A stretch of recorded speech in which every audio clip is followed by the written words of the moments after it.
And I'd like to introduce myself again here. So my name is Mizidor, and I'm from Myanmar, obviously, and I work with my own organization that called Researchers Republic, which is established in 2016 when I graduated from the University for Peace. And the research organization I'm working on my own is based on social research. And we are doing several research projects, and especially with the local organization and youth-led organization in Myanmar. And my main task is based on the social research methodology that provides to the young researcher in a way they understand and how they act and research in their community as a community-based research program. And so today I will present under section number 2 with my perspective as Myanmar researcher. And so first of all, I would like to thank to our organizer, Dr. Nasit, and other colleagues who support every single process that on the invitation until we meet here. And also I thank to my colleagues here, together with other CLMV members here. So I really thanks to all, and it's been a privilege to be part of this seminar, and I'm so excited to share my thoughts. So mainly my presentation will be based on my research experience since 2016 and on, and also it only based on my analysis. So my limitation of my presentation is about mixed with the desk research and also with my field research notes, which is not published. So you will hear many stories from me, and also related to the peace process in Myanmar as well. So, so mostly my presentation is my analysis, and it is mainly responsible of my own perspective. So no one influenced me. So thank you. So let's start my presentation, and I thought you'll be like an adjective, after a big lunch.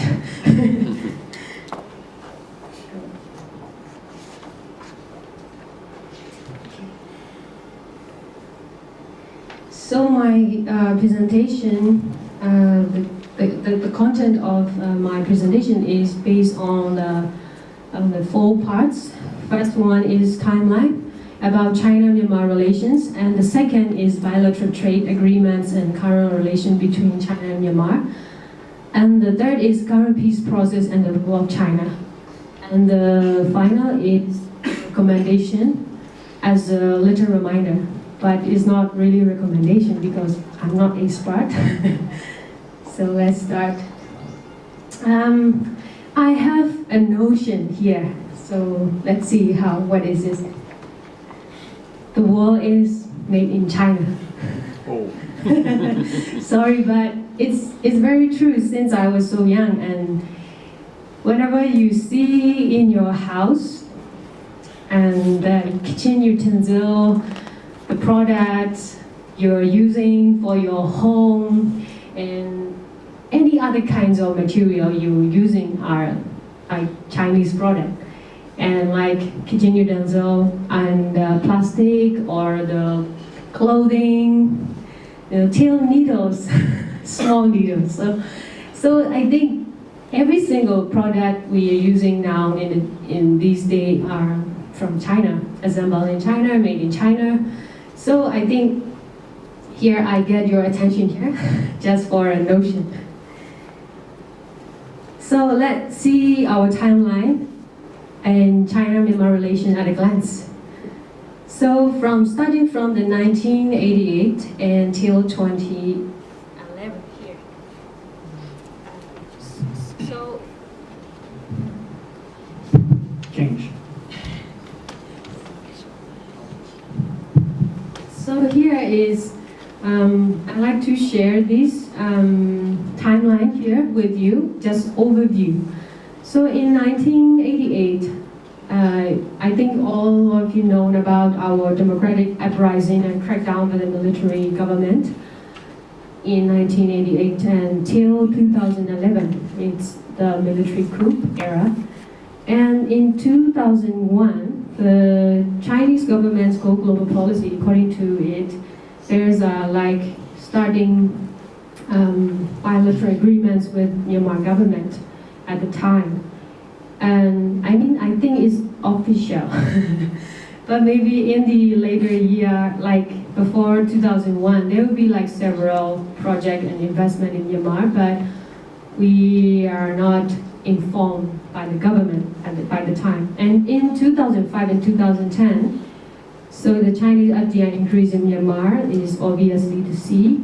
And in 2011 March, I think you already know about it because the military government, they just start to reform their governance system in their military system approach. So the reform government in Myanmar just the relation between the government and the Chinese government has a fluctuated relationship in this time because of the concern about dependency on China, especially economic reason. And by the economic reason, they are concerned about human rights issue and mostly, obviously, to see investment on Missile Dam, which is hydropower joint venture project in China, and the Lebanon copper mining in central Myanmar. So these are the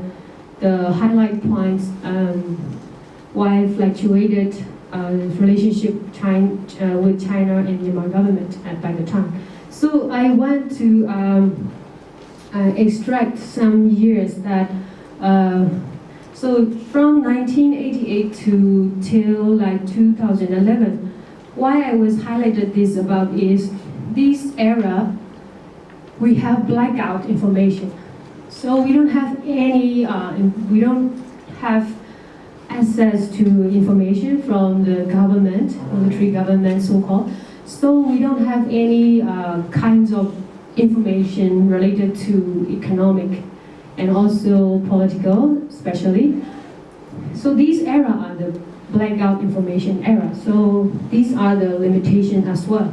So later on, 2011, with the reform government in Myanmar, and then the investment, economic activities, and political activities are pop up in every single way through medias and outside media. So these are the year of our.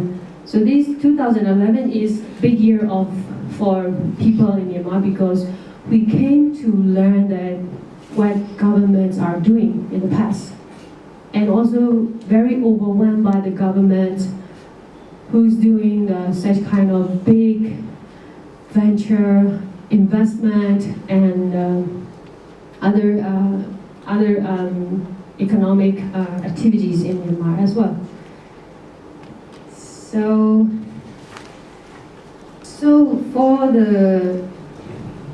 after timeline, so why Myanmar?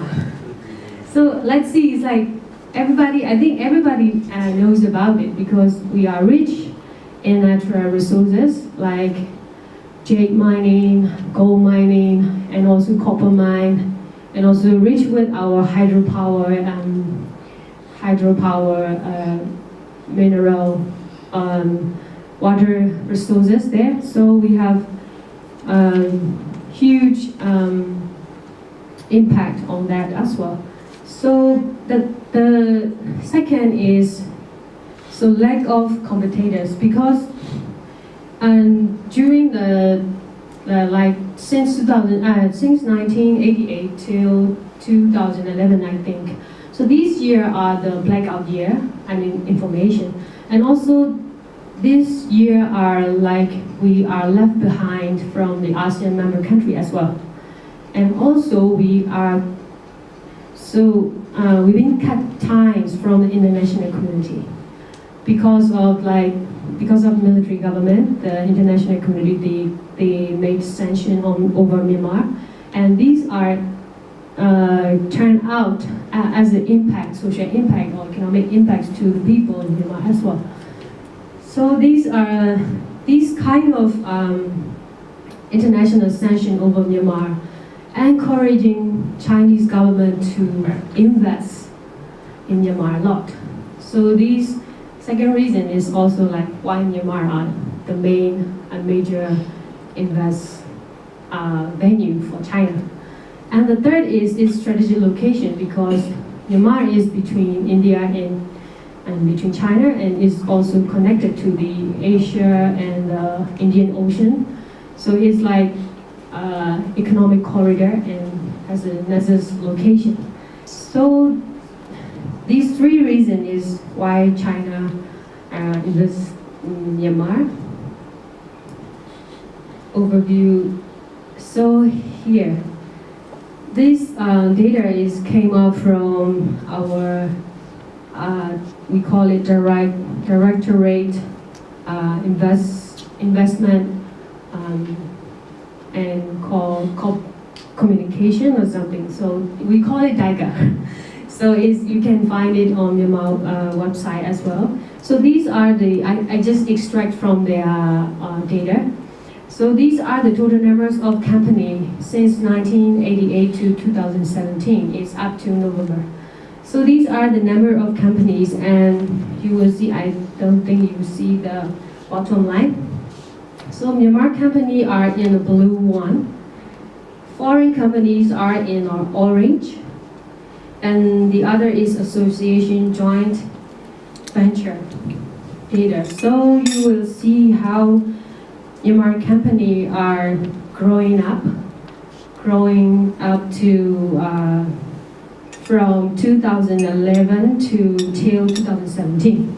So it's huge number of growing companies in Myanmar as well. Also, the foreign company they also invest a lot after 2013. So these are the data that I got from the DICA. And it's also like obvious to see how investment came in after reform phases of the military government. And the second is the foreign investment of permitted enterprises in so I just extract only top 10 countries here. So the first one is China. So very like obvious, it's like 195 is US dollar million. So it's the first one is China investment and permitted enterprises in Myanmar as well. And the second is Singapore. And the third, Thailand. And the fourth, Hong Kong, and UK and Republic of Korea on the fourth level. So the rest are including like our ASEAN member as well, and the Netherlands follows. Japan is the last one. So these data are we can have from the Tiger, and it's also like obvious to see how Chinese investment and permitted enterprises are in Myanmar and their investment amount of money in Myanmar. I think you are familiar with this map. So very like old map, but also it's always updating. Because so these we call it Shui gas pipeline. So from Rakhine State, Jiaopyu to Khum.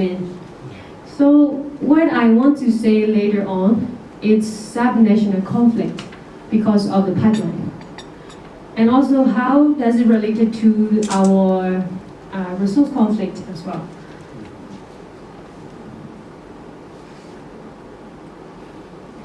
So before I move on to sub-national conflict, I want to highlight on the form of Chinese investment in Myanmar.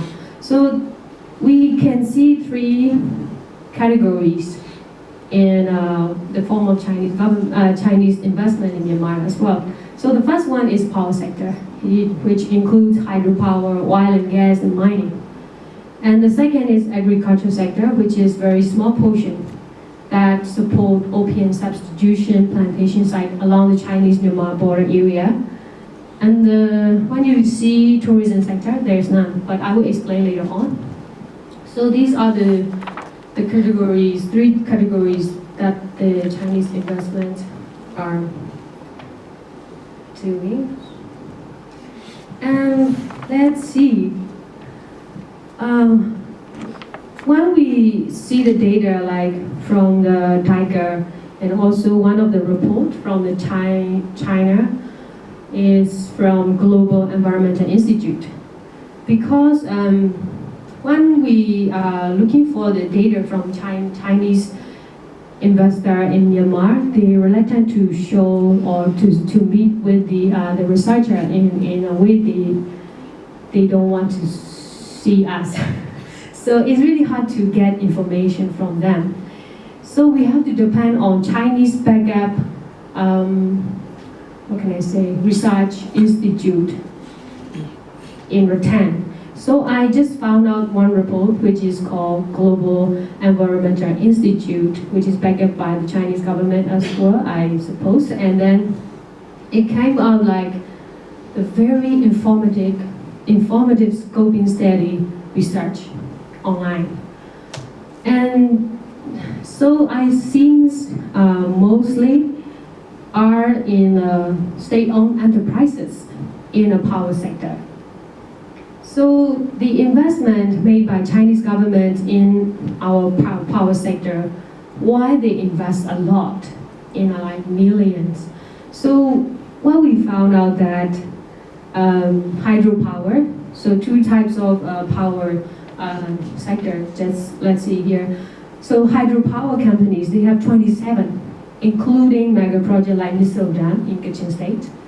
And the second is mining companies, which has 22 companies doing mega project like Lebanon copper mining in central Myanmar. So these are like huge investment because it's kind of like several numbers of the companies are doing such the same joint venture project. So let's see why. So I will get back to this photo later. Sorry, it's still here. Like mostly, so why only on power sector? I just want to explain here. So mostly are state-owned enterprises, which is formerly known as military-owned enterprises in Myanmar. So during like 1988 till 2011, the Chinese investor came to Myanmar and they just using the elite diplomacy to invest in Myanmar. That's only my analysis. So how do I talk about this kind of elite diplomacy? Because they came to the military general and then they just say we want to do that, and then later on it happens. So we call it elite diplomacy on that stage. And also it is easy to talk with the military general because they have also, Myanmar government has military ties with the Chinese government as well. Mostly like close working with the union government as well. So why SOE enterprises in this stage? And also like here is like the major decision maker is military alone. So they work along with the state-owned enterprise and contract with the military-owned enterprise and share the holdings together with military alone. It's not sharing to the people. So that's the reason why Chinese investment work along with the state-owned enterprises as well. At the same time, from the Chinese investor, they all are state-owned enterprise as well. So it's not surprise at all to see how they are like doing their business and through elite diplomacy. And the second is, in Myanmar case, Myanmar investment and trade really depends on China because of international sanction over decades. So we are like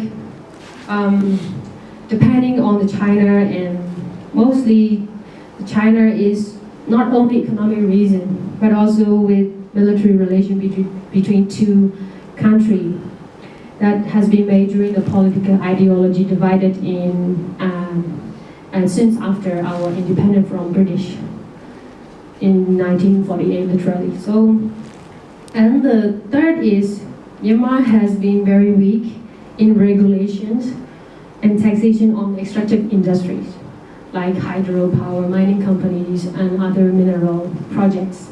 So we have very loose in regulation and taxation system, and we have lack of technology, and also on the and management on the natural resource as well.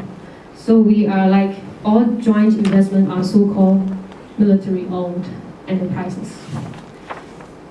And for the private companies data, we didn't much see about this kind of data because it's really like blackout information from our site.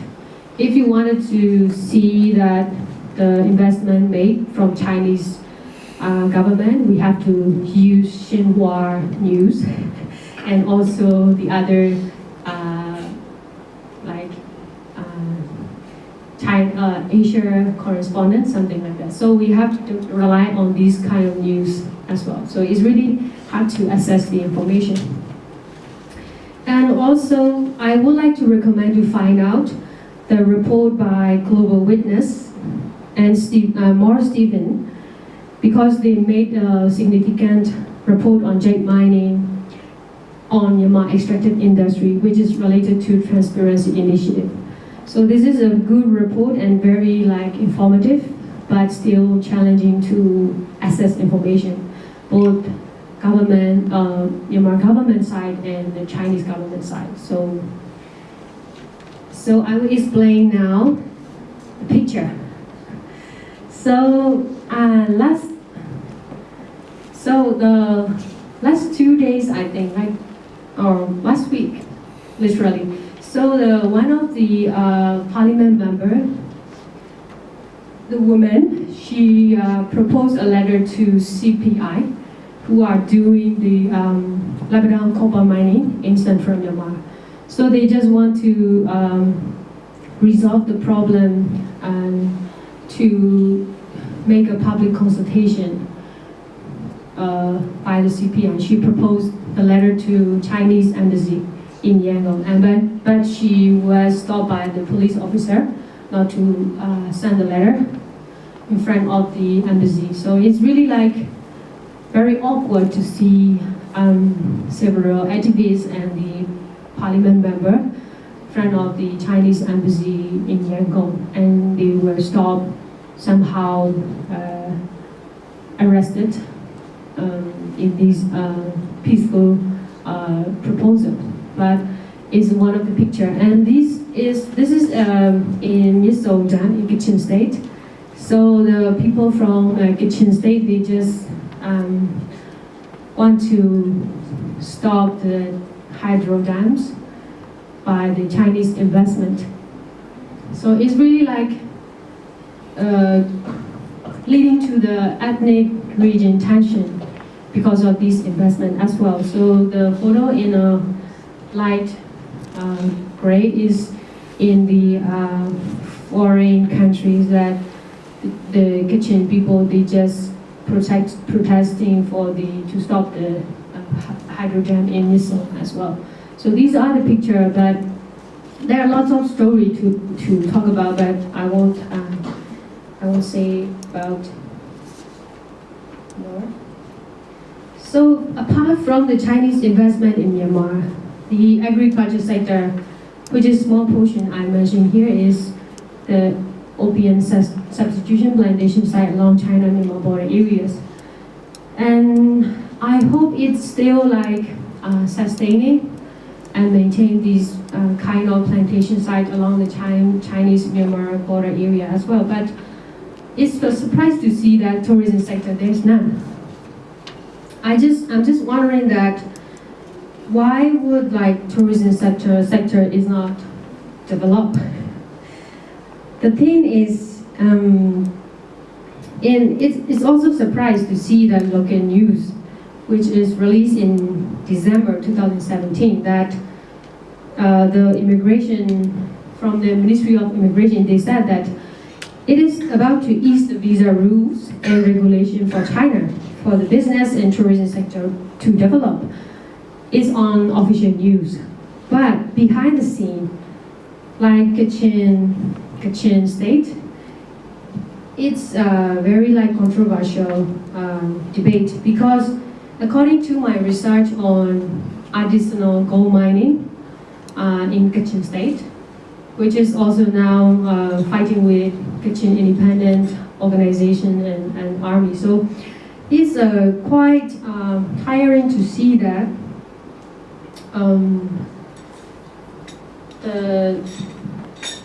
so if Chinese investor want to invest in Kachin state or other area, they can pay the immigration officer in the border area about around $4,000 per person. Then you can do business in Kachin state. You can set up like a hotel, or you can set up a company or whatever you like. So they pay bribe to the Myanmar immigration officer around $4,000 per person. So every day, how many Chinese investors came to Kachin state from the border area? I'm just asking to the local people. They just saying like over 100. So it's like quite amazed about this information because like per day 100 person Chinese investor, they came to Myanmar and then they just invest, or maybe they just want to make like access the information from the local, and then they just start doing business planning or start to set up their business with their colleagues. So this is quite amazing as well. And also, when I just doing research on the artisanal gold mining in Kachin state, I just found out the tissue banana plantation, which is very like similar story with Laos. But unlikely with Lao experience, we have another different story. It's like in Kachin state, we have several militia groups apart from KIA, KIO. Because KIA, KIO hasn't signed yet for our nationwide ceasefire agreement. But the other bilateral ceasefire agreement, armed groups are living there for decades now. So they have their own autonomy, territory in their areas, especially in Kachin state as well. So they made a very like huge investment between China investor and the militia groups. So these investments are not alone with the government, but between with the militia groups. So this is very like obvious to see, and also is like different story with the other countries. And they are just, we call it like people militia groups or border guard force. They have guns and they have their territory and they can invest whatever they like. So these are like dealing with the Chinese investor and the militia groups also working on the tissue banana plantation. The impact is the same with Laos. It's like chemical usage, pesticides, and also it impacts to the local community. Like their animals died because of the wastewater management is not good enough, and also like, so when you plant the plastic bag, to protect the banana, because I was I was going inside to the banana plantation, which is not allowed, but I just go to that banana plantation and I was kicked out from the militia groups. Luckily, I did not killed by them. So it's another area that we need to research more because the banana plantation site is like over 27,000 I think acre, and we use acre and miles. So these are the area that they invest in Kachin State. So let's move on to the. We're gonna have to get another speaker coming in. Yes. Then we're gonna stop. Yeah. Thank you for your contribution. Yes. Right. So what are the impacts of Chinese investment in Myanmar? It's like lack of social and environmental justice, which is violated human rights, internet displays, and also land grabbing and concession, environmental degradation. So such are the social impact on hands until now. And also it's lack of transparency and accountability by both parties, like government and the Chinese investor. And also it leads to the tension between in ethnic region because most of the natural resource rich area are in ethnic minority regions area. So these are like very controversial by the Chinese investment in Myanmar as well. So for the peace process and internal conflict, I will use the infographic from the Asian Foundation. So these are the numbers are armed groups.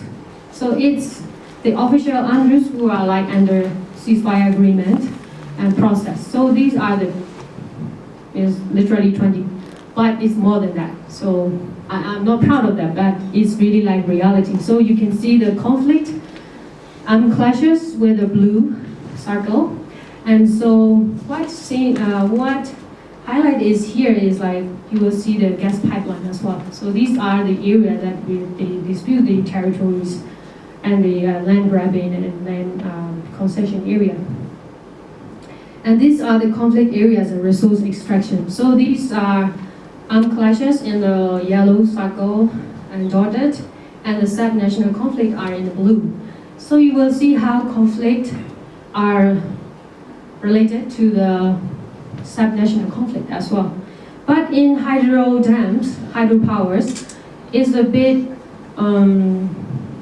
not directly but indirectly impact to the sub-national conflict as well.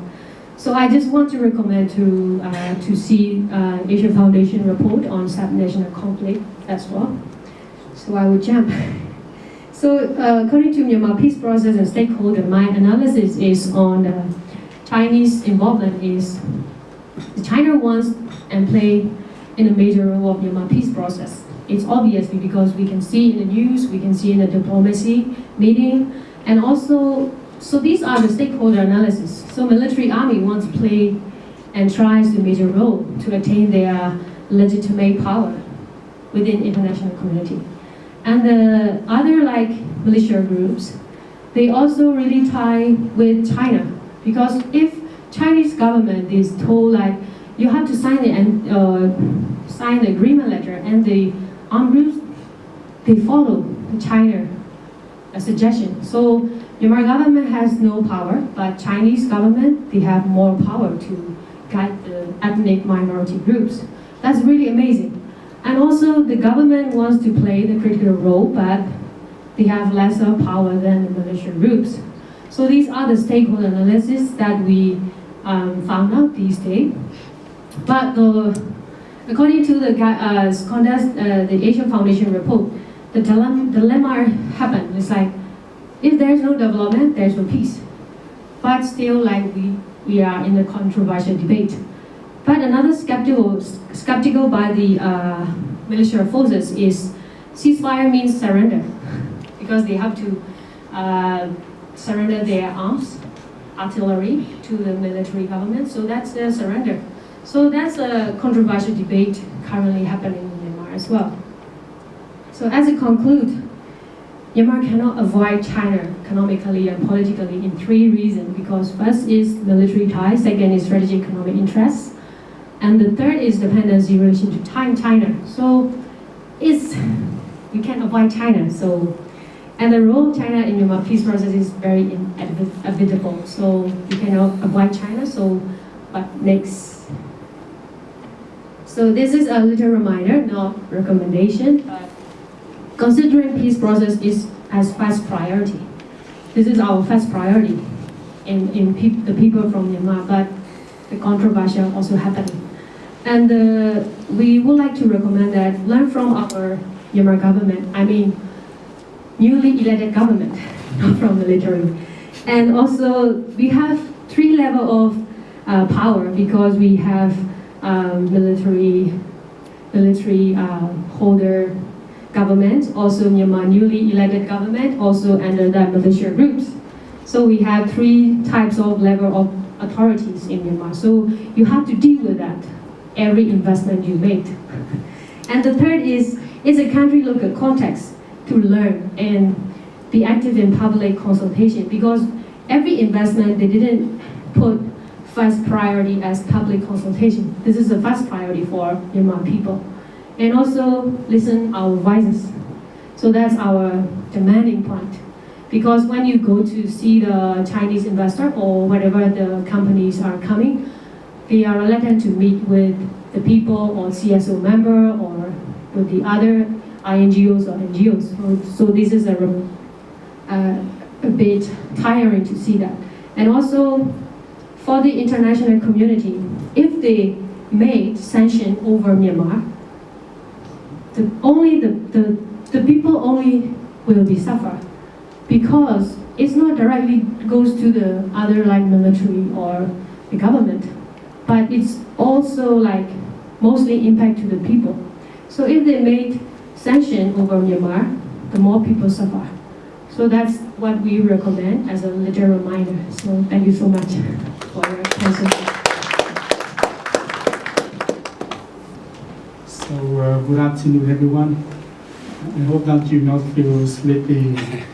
So this weather outside is really good, so maybe you have more motivation to go outside rather than stay in the room. First of all, I would like to express my sincere thanks to Chiang University, and especially Professor Nisi for inviting me here to enjoy this very beautiful city. And next time, it's remind me of Australia, the place I spent a long time for my education. So maybe next time when I go for vacation, I will go here rather than go to Australia. Good. My presentation is about the trade relationship between China and Vietnam and the opportunity and challenges. First, I want to introduce about myself first. My name is Thuan. Just call me Thuan. And then I work for Vietnam Academy of Social Sciences, that's a think tank in Vietnam. So my presentation will be considered 3 main parts, because Professor Nisi just encouraged me to say anything, so maybe my presentation is a little bit messy, so please forgive me for that. Actually, it's not the 4th part, but I want to keep as a secret. Okay, this is the figure of trade between Vietnam and China and ASEAN. So the ASEAN used to be the biggest trade under Vietnam, but you can see that on the left-hand side is about the export between Vietnam and China and ASEAN, and on the right-hand side is the import. So since 2000 and let's say 12, and now it's 15, China surpassed ASEAN as the biggest partner, both in terms of export and import. And the figure is still keep rising in 2007 as well. For the figure, the yellow line is the proportion of trade between Vietnam and ASEAN in the total trade, into the import and to the export. And over the time, it keeps increasing. In my opinion, it's not a not a positive thing, because we want to trade with ASEAN more than with other countries because of many reasons. This is the trade proportion in 2006 and 2016. So the left column is for the export, and the right column is for the import for the key partner Vietnam. So in 2006, the ASEAN is the biggest trade partner, as you can see from the figure. But now, especially in terms of import, we import a lot from China. And for ASEAN now is not a really big partner for us. Okay, so I'm talking about the opportunity to trade with China from Vietnam perspective, and I think that I share with many arguments with my colleagues from Laos, Cambodia, and Myanmar. But first, we must estimate the big market of China. They got over 1 billion population, so it's a very big market with diverse level of consumer, from low to the high ones. So with the opportunity of everyone who want to sell the product to China. And they even can produce the product at a cheaper price than many other countries. So, and they are the supplier of input, and this is especially very important for Vietnam at the moment. I will explain later. And now, when they get richer, they are the very important shop for investment. And in terms of services, they are got a way of tourists coming. So I'm talking with Nisit, and I can feel the Chinese tourism now come to Chiang Mai. Okay, so how? And Vietnam and China, we got both border on the land and on the sea. So you can see that we got the big border in the north of Vietnam and on the land, and it's over 1,000 kilometers long border. And we got the big border gate from which we get the trade on the road as well, and even open border of the sea. Yes, this is the border on the land where we trade. Okay, so how we trade on the land? We mostly use the truck. So, however, this one also have a very interesting story because China sometimes close the border, and then the flow of truck for the product from Vietnam is stuck in the border gate. So it's happened for several times during the year. So we wanted to solve it, but it's another big story. For the sea, we got the big port in the north of Vietnam, is in Hai Phong port, and then for us we can import many things from China and export as well. So that is the two way of trade between Vietnam and China. Now I turn to the kind of products. This is the top 10 biggest import from China. I have to say that the biggest one is for the machinery and for the intermediate input for export in my country. For the export, we mainly export primary goods and then some very low value consumer products. Okay, so the challenge. The first thing you can see from the figure is that we get the growing deficit in trade.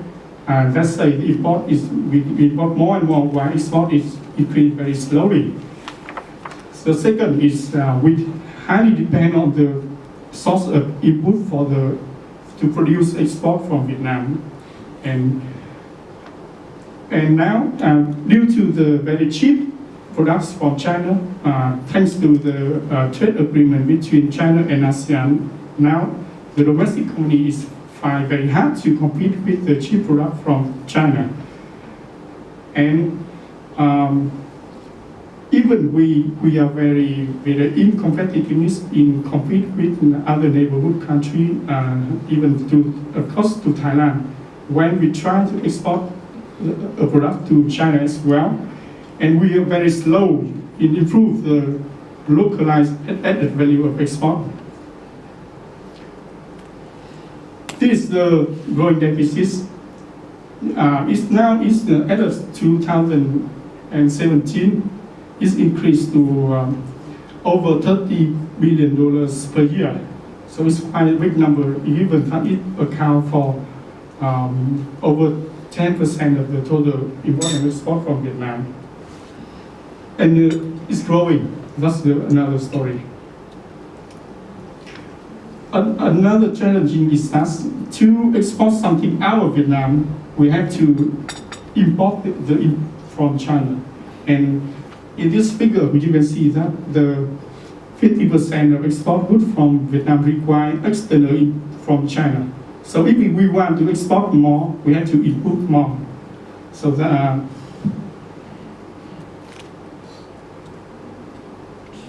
and for the content of the wood to export, between 2005 and 2012, the content of the wood for export is not really changed. We still mainly export the primary wood to China, and at the same time, the proportion of high tech level or high value added product is really low.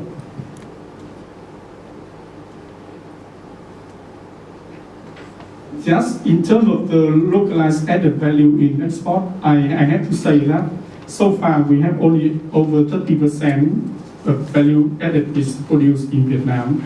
The other one is belong to the value of the intermediate import we import from China. And the same thing in this figure we can say the same thing happened to Thailand as well. So I hope that both two countries can improve this localized value added in future in comparison to other countries in ASEAN like Indonesia or even Singapore.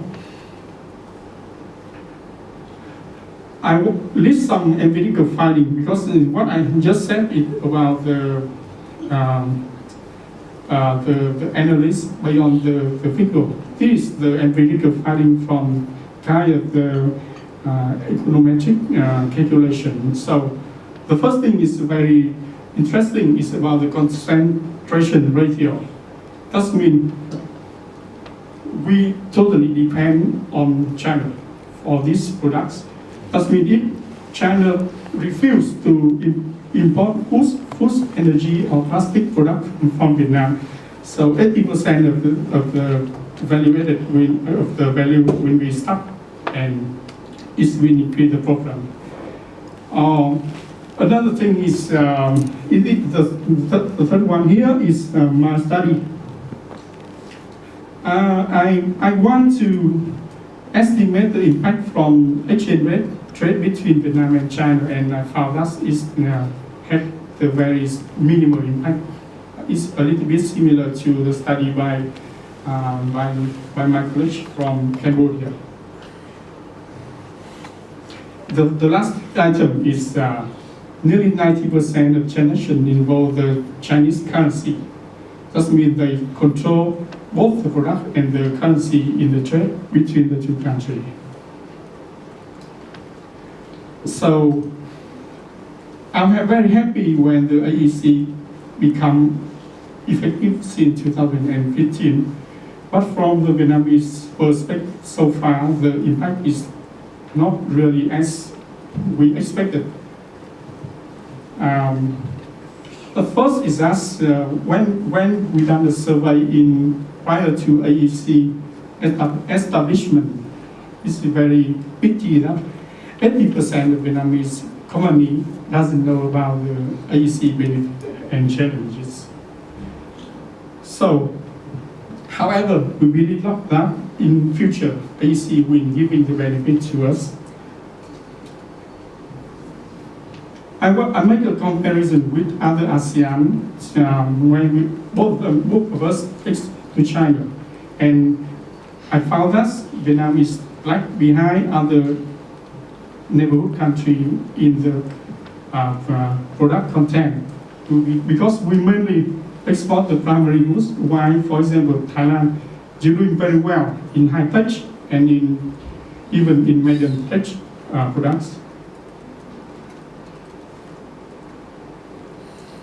Okay, this is another empirical finding. So I would like to skip because it's not really related here. Thus, I want to emphasize on the fact that Vietnam is quite in competitiveness in compete with other ASEAN nations in trading with China. My concluding, but first is Vietnam is highly dependent on China. It's unavoidable. And it's the kind of typical North-South model. That means one country is enjoy the upper hand and one country enjoy the lower hand. And time after time, China getting more dominant in Vietnam trade and even now become more dominant in investment. So, the deficit in trade is really a concern for Vietnam, and we will try to address in the future. So, for the outlook of the relationship, I think that's for both of us, all of us ASEAN. China is still a big market, so we have to find a way to cooperate and to enjoy the benefit, and at the same time to reduce the negative impact from the relationship with China. And we want to improve the trade with intra-ASEAN to reduce the risk in social relationship with China, because if we are too dependent on China only, when the China change their policy, we will got the problem. So it's better for ASEAN to try to looking for the opportunity from other neighborhood market.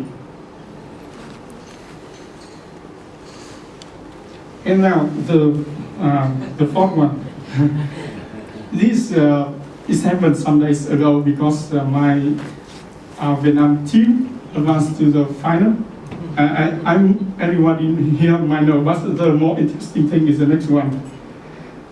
When I served the Facebook from Sport for ASEAN, interestingly, the high rated comment is not from Vietnam, but some of them I can read for you. The first one is from a lady in Thailand. Big hug from Thailand. I was crying after the game. My happiness for Vietnam team. ASEAN, proud of you. Of course, I want to hug her as well. So the first one. Or the third one, for Vietnam to be the champion representing ASEAN, we from Indonesia always support Vietnam. So my feeling is that I'm very happy because ASEAN people consider we are the same group, so they supporting Vietnam rather than not just say Vietnam, but not Vietnam is representing ASEAN. So I think that in future, when another sport team from, let's say, Thailand or Laos, Cambodia or Myanmar advance in another tournament, Vietnamese people will do the same. We also think that we are from ASEAN and we must cooperate together. So thank you very much. May I say this is not the research studies, but this is from my experience that I have been working with the Chinese peoples for more than 7 years. And I learned a lot from the peoples, especially the advisory teams of President Xi Jinping and the former presidents. Because I work as a coordinator for this program is called Thailand-China Scholar Exchange Programs. It's under the cooperations between National Research Council of Thailand, or Warsaw, that's as we know, as Thai people know, and Chinese Academy of Social Science, the think tanks of the central government of China. So, before we start to talk about what's China doing in Thailand, I would like to remind again about the relationship between Thailand and China by China's side. As I have heard from many Chinese scholars, Chinese professors, Right. The official diplomatic relations starts in the 1975, and until now, after the Cold War, the relationship between Thailand and China still really, really good until now because of there's quite several factors. The first is the geopolitics or the locations of Thailand. The Chinese scholars always say Thailand is like a center of the GMS. If we can touch Thai people's heart, if we can connect, if we have such a really good relations with Thailand, that means it's like a chance for us to go to connect with the other countries in the greater Mekong sub-regions that they always say, that they always told me. And the other thing is, Thailand, we never treat China as an enemy. Until at the end of Cold War, until now, we always treat China as our friends, and also until nowadays, there's many Chinese people, they always talk to me in Chinese like Zhong Tai Yi Jie Qin. We are brothers, we are sisters, we are families until now. They always say this to me. But with the other country, I never heard it before that the other country always just like we are brother, we are sister, we are family. Just only Thailand always use this as well to connect to China. And the other thing is business opportunity that the Chinas really want to join with the Thai peoples. The Chinese people want to come to invest in Thailand because they see many chances, many opportunities that Thailand doesn't have now. Many types of business that they want to come to invest in Thailand, especially the provincial Chinese SOE. There are more than 200 that they really want to come to invest in the many industrial zones. But the limit of the information that they can get is the problems, because now today the Chinese government still block Google's and some other social media like YouTube, Lines, Instagrams, Twitters, all of these that can use in the other countries. And the Chinese people and the Chinese scholars always say, we are trying to find a way to read all of these informations, and we can get this kind of information. Only the one way that we can get now is from the local people. That's why they really need to connect to Thai people. And the other things, they also need Thailand as a showcase. They believe if they can success in their business here, they're gonna success in the other country that's connected to Thailand, especially in CLMV. But the Chinese people, the Chinese businessmen always tell me that to win the heart of Thai people, to win the taste of Thai people, is one of the most difficult things. Because Thai people, we all really love to buy the low price products with such a good quality, and it really look good. But the Chinese, but they just start to say, now it's time to learn from Japanese experience. They just realize, and we have to wait what they're gonna do next. And the last things that I told you before, that even the Chinese people, they say we are families, and many Chinese people come to live in Thailand for more than 100 years. Like the biggest group of the Chinese people in Thailand, Thai Jews is the biggest ones, and the Cantonese, Hainanese, Hakka, Kyrgyzstan, as everyone knows, and some of the Chinese group in Thailand. Okay, then let's see what are China doing in Thailand. Now today, the Chinese people, especially the Chinese government, try to connect to have such a good relations with Thailand. They're trying to find many ways to have such a better relations. For example, they try to connect by really convenient ways, such as high-speed railway, that Thailand and the Chinese government has negotiated more than 23 times. We take more than 23 times. For the first period of the negotiations of this project, the Chinese government always says, Thai government always talk for the next talk. Just talk for the next talk, and talk more and more. And finally, this project already started last year. And it's one of the four choices that most possibility to happen. Because a few years ago, the Chinese scholar told me, for the first, when they talk, they really need to sell the high-speed railway. They have 4 projects to connect to the South countries. The first was the high-speed railway from China to connect to Pakistan. And they already start to build this project for 2 days. And after the 2 days, 2 Chinese engineers were killed by the terrorists. And after that, the Chinese government stopped and never go back to build it until now. And the second is Myanmar. Because of the success projects of the pipelines project in Myanmar, they are willing to build another railway project to connect to the Indian Oceans. Between the central governments of the 2 countries, they say yes, they are really okay with these projects. But the problem is, the Chinese government not only have to negotiate with the central government of Myanmar, they also have to negotiate with many minority groups in each state. It takes just a really long time, and the Chinese government feel they cannot find any real answers from this group of people. That's why they postpone. And the third one is Vietnam. But once the Vietnamese government surveys the satisfaction from their people, most of the people say no. Right. Finally, the most possibilities is Thailand. That's why they're trying to push to build it as soon as possible.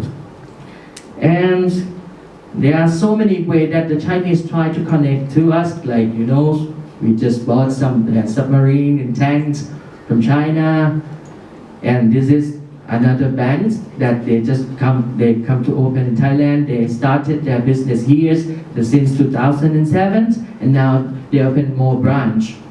This is another way they try to make Thai people believe in their systems. One part of the Belt and Road Initiative that they want to connect with the other countries is financial system. And this is a part of the Belt and Road Initiative. And the other things that's already happened in Thailand, we are very familiar. This car, MG, these car brands is a joint venture between CP Company and SAIC Motor China. This company comes from Shanghai. But nowadays, just a few numbers of this brand on the street that we can see now. And in Bangkok, now you can see many buses. We use this brand for the public bus. We start to use the Chinese products. They move to Thailand to make the Thai people to believe in their product quite gradually. And this is all of these things. Maybe somebody has in your own house, like some electronics device, mobile phones, computers, and some other things, watch. And this is the top 10 import product from China. This is the last year's statistics. The first is electrical machineries and components. Includes household appliance, machinery components, chemical products, computer, electronic devices, automotive components, jewelry, even jewelry, steel, metallic, or plastic products. And this is a Chinese tourist. The new routes of the airlines almost every month from the small cities in China. In the past, there was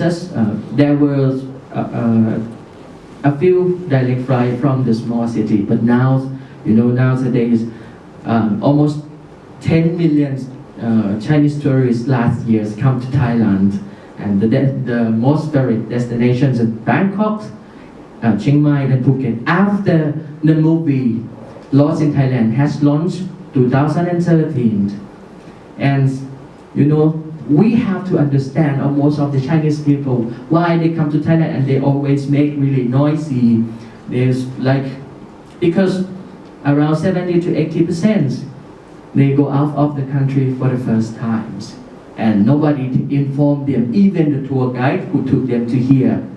Nobody informed them about the manner, the traditional, the local traditional that you have to understand, the rule, the law that you have to follow. Nobody never informed them before they get out of the country. And now more than 12 airlines fly directly to Thailand, and now I believe more than 50 flights a day come to Thailand and in several cities like in Bangkok, Phuket, Chiang Mai, Chiang Rai, and some others in the northeastern of Thailand. So, and nowadays, there are some new Chinese communities, I mean the newcomers who come to operate their business in Thailand, especially in Bangkok and Ratchada area. If you go to Ratchada area and you want to have such a real local Chinese food, you can go to this area. I went to, this place is called the street. You know, there are some Chinese restaurants which operate by the Chinese people, and in this restaurant there is only one Chinese people who can speak Thai.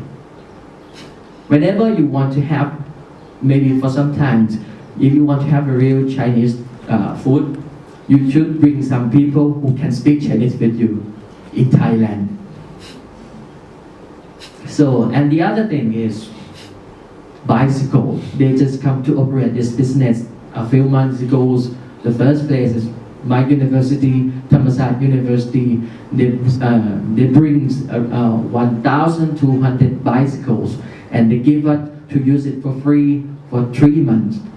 And then 1 hour, 10 baht. And we just talked about this a few minutes ago, bananas. I don't want to talk about banana anymore. Because banana is not banana. And the other thing that the Chinese government, the Chinese people want to connect to Thailand is, you know, by educations. A few months ago, they just announced to launch the new scholarship. It's called Belt and Road Scholarships that they provide for the people along the Silk Road, the new maritime Silk Road and economic Silk Road, or along the Belt and Road plan. But the Chinese government always say the Belt and Road Initiative never be a strategy, but it's like a core, a main idea how to connect to the other country. They always tell me it's not a strategy. This is a thing that I have learned from them. And nowadays there are about 12 Confucius institutes in Thailand is supported by the Chinese government. They try to connect to us by the academic fields, like cooperations between the National Research Council of Thailand and also with the Chinese Academy of Social Science. And they just opened the new cultural centers in Bangkok a few years ago, and it's just a really huge buildings in Bangkok if somebody used to go to this place. And this already comes to here. Electronics money, electronic shopping, as everyone knows, right? But Thailand in the eyes of the Chinese people, how they look Thailand, how they look Thai people, when I ask them, what do you think about Thailand? They always tell me this. They always think about Chiang Mai that they have seen from the movie Lost in Thailand. They really need to come to take a picture. They really need to wear the Chiang Mai University student uniform and take a picture in the classrooms and go around Chiang Mai University. Because of this movie has such a huge effect. And it's made Chiang Mai become a most popular tourist place for the Chinese people. And now there are more Chinese people to come to travel in Thailand because there is a case emerged, is a conflict between China and South Korea. A few months ago, or a few years ago, the Korean government allowed the Americans American military to set up the new anti-ballistic missiles. And after that, the Chinese government asked them to withdraw these programs from South Korea for many times, but the Korean government ignored. And after that, the Chinese government has such a campaign to promote that please don't go to shopping and buy the Korean products. Please don't go to shopping in the Korean mall. And after that, the Chinese people, nobody's go to shopping in Lotte Mall in Beijing. Nobody buy the Korean products. And almost of these people, they turn their destination to Thailand. And once they come to Chiang Mai, they really want to come to shopping at the night market, the walking street, take a picture with Sutet temples, and have some time to play with elephants.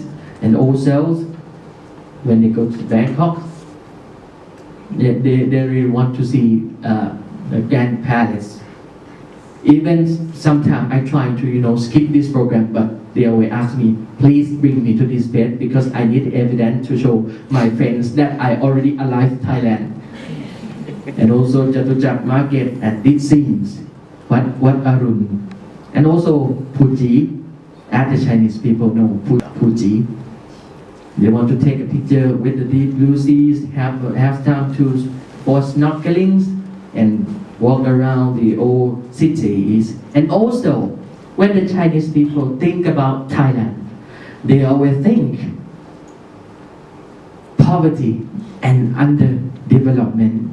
This is for the first time for the Chinese people who never been to here before. There were things, we are underdeveloped country. We have such a huge poverty. And also, corruptions. They always think that come to do the business in Thailand, they have to pay under the table like this. Because it's gonna make them really easy for all everything. And they need to have a good connections with the high levels government officers because they still believe it's gonna make them such hazard, get some license really easy. And why do they think like this? Because for the first step, when they landing to Thailand, the tour guides always inform them that if you have a problems with the custom service, for the first, you don't need to declare. Tell me, and then the tour guide will negotiate and give the custom some money. That's why it's made Chinese people believe if they want to do anything relate to the government's institutions, they must do something like corruptions. And they always think money always makes everything really easy. They always think like we can get the license really easy. But in fact, I used to talk with some Chinese businessmen and also the Ministry of Industry. They said around 70 to 80% of the Chinese businessmen, Chinese investors, especially the newcomer, they collapse their business in Thailand because of their belief like this. And finally, it makes another one of the carrier get richer and richer. It is the lawyer who can speak Chinese really well. And there are such really few lawyers who can speak Chinese now. And there are also things when they come to, they also need to take a picture with these things, and they always think Bangkok is lawlessness. And this, I never thought they're gonna say it to me. Many of them, the low birth rate. Because they still believe that the low birth rate in Thailand is come from many people go to be a monk and won't go out anymore. And the other thing is many people become LGBT, and they call these people, if I'm not wrong, it's like Len Yao or Yao Len something. Whenever they come to travel in Thailand, they really need to see Tiffany shows or Casa or to take a picture with these people as well, because it's such a most favorite things that once they come to Thailand, they need to they need to see it, they need to watch it. And as I told all of you before, like the status of Thailand on the Belt and Road, when they look at to us, they always think we are the center of GMS. They always tell me. And also, we are such a connecting point to Southeast Asia. We can work as a coordinator for this region. And they also hope to invest in the technology industries. They still believe they have chance to invest in these fields of business, and they really need to use Thailand as a showcase for their products. Once we consume more and more products from China, they're gonna show it to the world that Thai people is one of the hardest people to make understandings in the world, and also they also needed to work as a coordinators, as a central for Lanchang Khum cooperations. All of these things, this is not from my studies, but all of these things are from my experience, from my hearing that I have heard from many Chinese professors, Chinese scholars that I have been working with for more than 50 times within these 7 years. And my conclusion is Thailand and China will continue to have such a good relation with each other because we still use brotherhood to talk with the Chinese. We are the only one country always talk that we are family, we are brothers, we are sisters. And agree to do the business with China must always be careful. Be careful, not, I don't mean that they will steal some money from us, but I said this because of the Korean case. As I told you before, the Korean business in Beijing, the Korean business in China, and Thailand still be the target of the Chinese state-owned enterprise. There are many Chinese state-owned enterprise, especially the provincial SOE, really want to come to invest in Thailand. And now they are trying to find a way to connect, to have the key person here to lead them to success in their business here. And now the Chinese Academic Society really need to have cooperations with Thai University, because if some university in China, they can show that they already have MOU with a Thai university, that means they can get the research funds, the grants, the huge of monies for their universities. And this is all about my presentation. Thank you. Any experts? Okay, let me read the question. You mentioned about the pre-process, but since it was a quick presentation and maybe some of the participants cannot catch up, what is the roles of China, play important roles? And between, you mentioned about military, wing, and also minorities, there's some yes, some no, and some certain. And also right now, what I have studied a little bit about the economy of Myanmar is also those who also did not perform well on that thing that try to show to Myanmar people.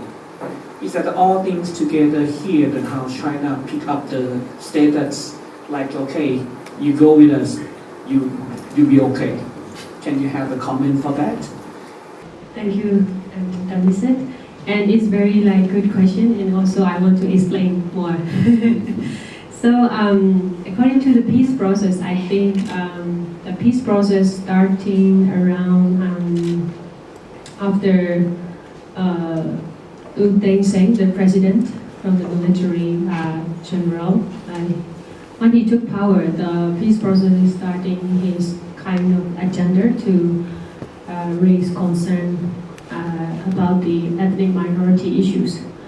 So before that, the nationwide ceasefire accord process, there since 1990s, there are several militia armed groups are taking the bilateral ceasefire agreement with the military government. So this time is kind of a peaceful from the community to say, because there's no fight because of the ceasefire. Bilateral ceasefire in the regions where ethnic minorities are living in. So they have several ceasefire agreement with the military government, and the economic activities are also improving on the, especially for the administration things. So the bilateral ceasefire agreement during 1990s till 2000. So these are the era of kind of a peaceful way to take the ceasefire agreement with the military government. So these are the, the first bilateral ceasefire agreement with the military government in the military era. And also what happened in the ethnic region is the administration and the road infrastructure are improved, but not enough, because the militia groups are also have their own interests. And they're just making agenda okay, we will do our own development program in our state. But what happened after 10 years? It seems really devastated, because the militia groups, they have permission from the military government to access natural resource in the region. And then they just extract as much as they could, but it's not provided to the state development, in the regional development, and to the people living in ethnic minority area. So after 10 years, I can say that the environmental degradation, deforestations are also happening after 10 years. So it's not like you don't have any access on data, because you don't do research on that. So, but it's by learning by since I was grown up in the ethnic minority area. So I've seen this a lot from my parents, from the relatives, and everywhere in my environment. So I've seen a lot of challenging from these kind of ceasefire agreement with the militia groups and the military government in this time. And then people complain about this bilateral ceasefire agreement. What happened? You can see there's no development in our area. You also only grab our natural resources from our hands. And then they have several disputes between the ethnic militia groups in the region who got the ceasefire agreement with the military at the time. Still now it's happening. And also there's also lack of natural resource and transparency and other kinds of sharing to the national budget. So it's the first part of bilateral ceasefire agreement.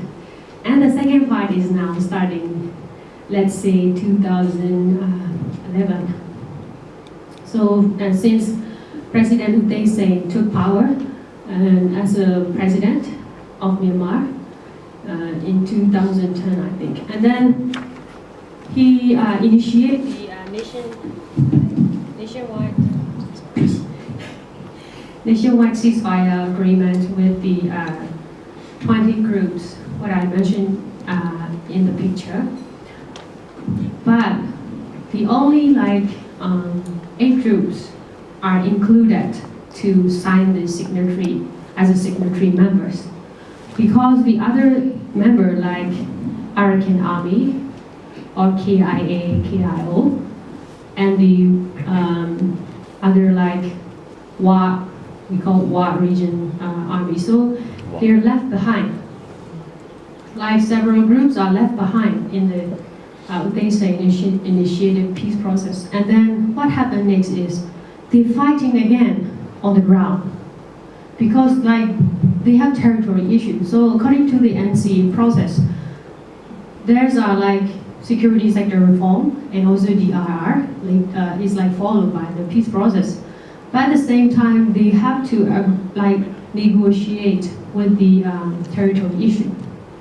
So, but from the side of other like 8 groups included for the ceasefire agreement, they have a negotiation process to the final stage, like to make a union accord level.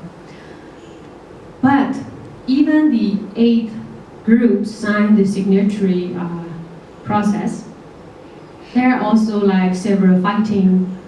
Even they have signed on the ground, they're still fighting because of the territory issue, and also because of the resource extraction project in their region. So most of the extractive industry projects are made by China. So it's also like, I don't know what to say. It's like really like connected with the Chinese investment, and also the conflict, and also with the peace process.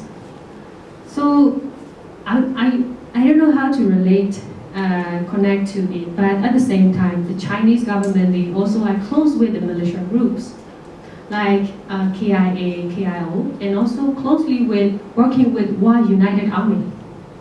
War is like long-standing bilateral ceasefire group in Myanmar, because they have their own autonomy territory, they have their own like governance system, they have their economic activities in their region. Mainly supported by the Chinese government. So they also work closely with the Chinese, especially at the Yunnan province, and also like close with like since long time ago, like our communist era. So they have a strong relationship with the War United Army since that time. So it's like very strong position that War United has owned. And at the same time, the military is like, they don't touch war. No, they never. Because they have like several negotiations about the economic activities as well. So they never touch the war autonomy region, and they always like negotiate with the war army, and they just making the economic activities alone. No militia ties. So that's another part of like a relationship between the stronghold militia force and the military government. So what happened next is like during the Dawn San Suu Kyi phase, what happened is the lady, she just initiate, okay, let's follow the NCA, the nationwide ceasefire agreement, by the time they say initiate. And then what happened is the ethnic militia group, they think that the NCA will be changed to the new process. But it's not what they expect. The NCA also like the same guideline, the same expectation since the military president written. So it's like proposing. So it's like they just have like loose hope that the agreement will have to change a little bit, like amendments, because they have issue on territory and also resource sharing and power sharing. And also in the time of Dawn San Suu Kyi phase, she just proposed the Federal Democratic Nations, like a union. And also ethnic militia, they agree with that. But we lost our definition. What type of federalism are we leading to, or are we expecting? And what kind of democratic system are we initiate? Because in Myanmar, it's like, this is the time of like transitioning power. So I think it's like, from my perspective, it's like the ethnic armed groups, they also like thinking about what type of federalism they are going to initiate, and also what are the power sharings between the federal state, and also the democratic system they are leading to do.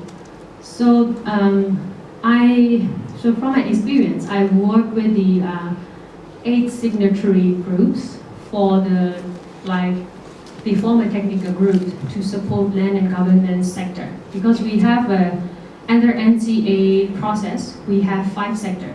First is political, second is social, and third economic, and the fourth is land and governance, and land and environment. And the final is security sector reform. So these 5 areas in the land and environment technical support team. So they don't have any common ground, even in the 8 groups, because they don't have their common ground to solve the problem in their minority areas. Because they want their territory, they want their own autonomy, they want their own state, they want their own government. But it's okay, I mean. But the thing is like, they just dispute about that, what kind of federalism are we going to lead or to form in our state? So this is like a joke, but it's in a true reality, I think. So that's kind of a long story to say, but you can ask me, I mean, during our talks. So. I have questions to Dr. Tuan. As I'm doing research on Japan's strategy to Southeast Asia, particularly on the development of international transport in Southeast Asia, today, thank you very much for your presentation on China and Vietnam relations. But I'm just curious, and I want to know maybe information or your perspective on what are the differences or similarities that the Vietnamese government has been using to attract the investment from China and compared to the investment from Vietnam. As the research from Jetro maybe a few years ago that they revealed that the Japanese investor wants to move their production base, not to move, but to expand their production base from Thailand to Vietnam and Indonesia. And it seems that Vietnam seems to get attraction very much from the Japanese investor. So in this case, what kind of strategy that the Vietnamese government trying to persuade or try to attract the Japanese investor, and how this could lead to maybe, how the Vietnamese government balance the relations between Japan and China investor. Thank you. Question is quite a very difficult question, and a good question. In terms of investment, I think that's in my country, the investment policy to improve the environment is very common to everybody from the foreign country. So I don't think that we have a very specific policy to attract Japanese investor or Chinese investor. And even now, both in many cases, they come to us and they invest in Vietnam, and then they find something is not good enough, and then they propose to Vietnamese government, and Vietnamese government try to fix the problem to attract more investors. So I think that's the very normal process for improving the investment environment in my country. That's been, I can say that my government is not very subjective. It's very how can I say, is very not aggressive in improving the investment environment to attract the investor. So now there is another wave from the investment coming from China to Vietnam. Thanks to I think that's very two reasons. One is that China now want to shift to kind of the environment-friendly industry. So something is damaging the environment, they no longer accept it. So that industry will come back to other neighborhood countries like Vietnam. And second is like, of course, Vietnam is have some. My country is improving very quickly in terms of investment environment for the past years, because the ranking in the international report is increasing every year around 5 to 10 ranks. So it's quite impressive. So that's probably from I think this now comes from the ideas of the government. Thus, we need to improve the environment to attract more investment. But generally, I can say that we do not have very specific policy for a specific country. We just have the common policy.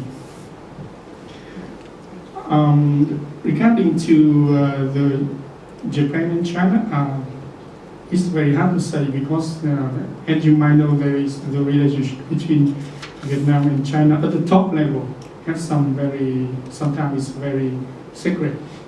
So the public have no idea about that. Normally we like, of course, the public like Japan more than China. I can say that. So that is another issue. Follow the Dr. Narut's question because we are interested in TPP 11 that will sign on the 8th of March in Santiago de Chile, which, as you said, after the US has withdrawn. But for our point of interest is that first, I think Vietnam join any organization that excludes China. Is it whether is it your kind of direction? And because as you said in your explanation, Vietnam depend more and more on China, especially trade. Even use trade with ASEAN less and less. And so I think TPP might be also your kind of the way out. But for us, what we bear in mind is that how, for example, like workers' rights, all that. As you are socialist countries, sometimes there's some contradiction a bit with the free trade and the philosophy of TPP, which in ASEAN we have, I think, there's Vietnam, Malaysia, Singapore, Brunei. Is it? I think only 4 that ASEAN at this stage. I think Thailand, we are wait and see. They didn't say they won't join, but perhaps it's not the proper time, especially when the big boss is out at this time. Thank you. Thank you. Another very difficult question for me, but very interesting. So I think that's I can list 3 points because you raised many things to address. So I will raise 3 points. The first is about the future TPP. So during the APEC organized in November last year in Vietnam, we signed another TPP. We call it the ASEAN-TPP. That means exclude US. That means it's the way to express our hope that we don't want to give up this opportunity of the trade agreement. And from my perspective, I agree with you. Thus, Vietnam trying to diverse the trade agreement with every country in the world. We don't want to depend on just one, especially in this case, China, because as you see from my presentation, we depend more and more on trade with China, and it's not really positive because many things. So actually, TPP is very good things, very good agreement. Thus, we try our best to join because from many kind of calculation, everybody showed that Vietnam gain a big benefit if we join the TPP. So, however, as the US get out, so now we still together with Japan and other big countries, we still find a way. Of course, the future of the TPP without US is a question, but I think that every country still want to do something, or maybe at least we wait after maybe the new president from US for the next term. He can change mind, maybe we again. Another thing is about the philosophy of TPP and relating to the, let's say, the communism. One thing I can say that my country now is very far from communism. So is very open, and because, thanks to the FDI for the last 20 years, because the foreign company come to my country, invest in my country, and require the change in my country to the government, to the worker. So now I can myself say that the the environment for the business in my country now is very open, and at some level it's similar to other neighborhood countries in the ASEAN, like Thailand, for example. So we are very, very, very few okay with the, let's say, the worker right article in the TP, because it's not big deal, because we already implement such kind of article in the foreign company already doing the work in Vietnam. So I can say that what you refer about the, let's say, the ideology of the country is just on paper. Please come and you can enjoy the real things. So okay, I think that's okay. That's the last 3 point I want to address with you. Thank you. Just another point, because I think Japan has also give Vietnam some Coast Guard ships. You know, it's a kind of a balance between, I think Vietnam now sit between China and Japan. Because they, Japan has also Senkaku, or Diuyu island, the conflict on the South China Sea. So I think it's very interesting to see, for example, like we talked during the lunch that on table, that the oil rig 431, that Vietnam, I think they prefer to give concession to India, because then China won't too much border with the Indian, which is also has a kind of blue ocean strategy as well. So a kind of Japan, India and China. Japan. So you are kind of playing cards one against the others. I think from my perspective, it's not really the kind of playing card. So it's come from the very basic, which are very basic dreaming of my country. That's, in the past, you know that we deal a lot with the war. We have a long time of war with many countries, other countries, and we lost many people. So now all we want to do is we want to concentrate on develop our nation. We don't want to compete anymore. So in this case, and even for the relationship with China, we very respect China, because China is a big country, and we don't want to have any kind of problem with China. And we respect China, Japan, and US. We respect every country. So actually, we try to avoid every kind of conflict with other big nation or other country around us. We just want to have a peaceful environment to develop our nation, because you know that we still a poor country. So that's why when you might know we have the kind of conflict on the South China Sea with China, and because if we alone we deal with China, it's very hard for us. So sometimes we have to ask the support from other countries, something like that. However, for example, during the APEC last year in Hanoi, because Mr. President of US, Mr. Trump, he referred to the very new phrase. He said about, instead of using the ASEAN Pacific to refer to the East ASEAN, he used the new term. It's called the Indian Pacific. So I mean he dropped the India into this group, but from the perspective of Vietnam, it's raising more problem for my country as well.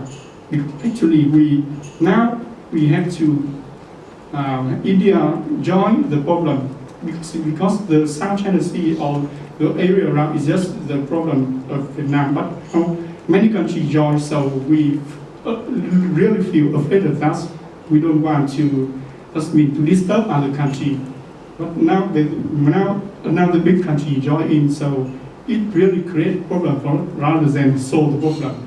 So my very final message is that we don't want to get the conflict. We want to solve the conflict as soon as possible. Just the last point, because he mentioned about in Indo-Pacific. Because I think Indo-Pacific in that term, rather Indian Ocean, not India as a country, because then you can see that the US has a 7th fleet in the Pacific, and also it based in Diego Garcia in Indian Ocean. So a kind of you cannot, you have to, if you fight with US, you in any Indian Ocean or South China Sea, which is mean in Pacific, you have to meet their established base already. First of all, I want to say that what I'm talking today is just my very personal opinion.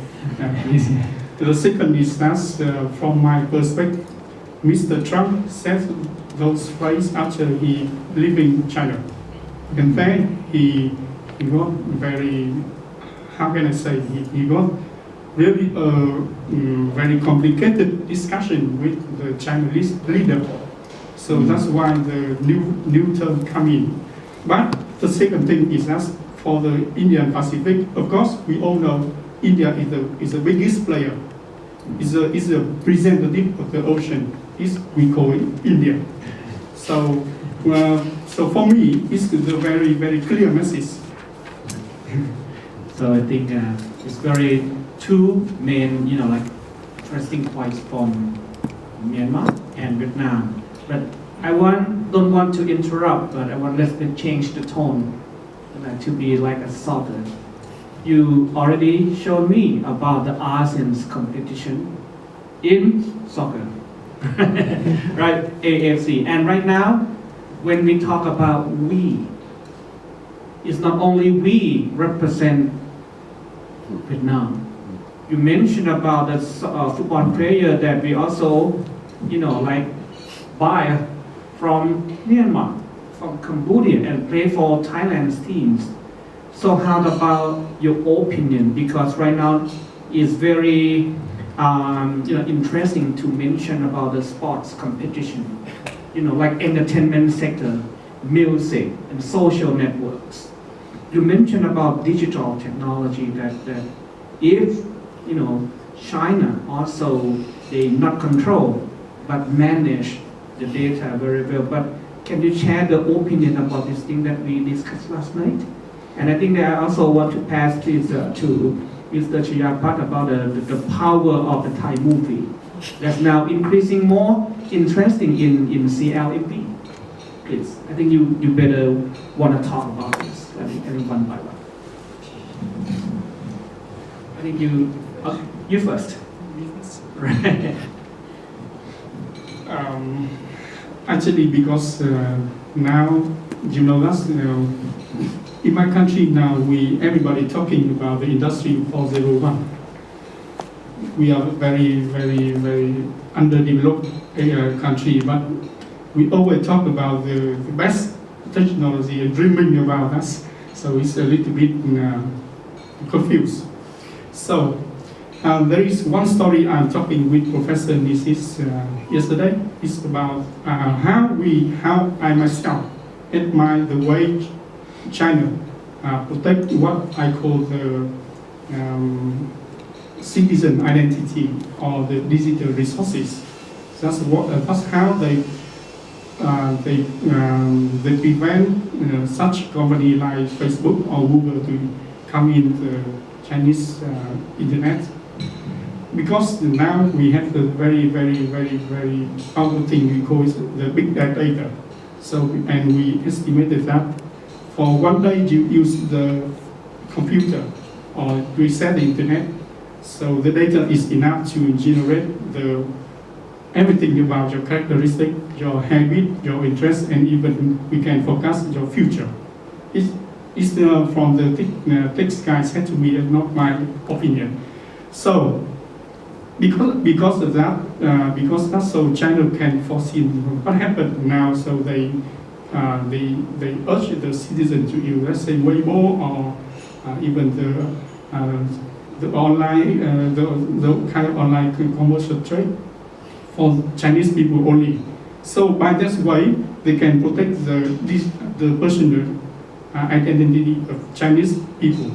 But for people in Vietnam, for example, because we use Facebook, we use Google, so every data for the personal use is coming to other country in other server in another country. So I can say that now there is a trend in my country that people thinking about thinking a way to protect that kind of personal identity or digital resources, because we consider that's a very important things in the future. Mr. Chairman, and after that. When we talk about the Thai series, now it's really popular in Vietnam, in Myanmar, and so in China as well. Because of, I used to talk with many young generation people of this country. It's like a real life that we are facing now for the Thai series. If you compare with the Korean series, it's like a dreams of life. It's too far. But if we compare with Thai series, it's like a real life, that we can see in our daily life. In that we can see, for example, like hormone. If someone used to watch this series, hormone, in Vietnam, there is a group of the teenage. They opened one Facebook fan page for this movie series, and every episode of hormones, it translates from Thai to Vietnamese by the teenage by this group, and after they complete each episode translations, they put it like on Facebook, they put it like on YouTube. That is shown that Thai series has more popularity. Nowadays there are so many Thai actors and actresses really popular in these countries. For example, Mario Maurer, right? And many Chinese people, they know Pong Nawat. When we talk about Pong Nawat, and in Vietnam as well, right? Pong Nawat, Mario Maurer, Nadeem Kukinya, many people know because the culture is not too different if we compare with Korean.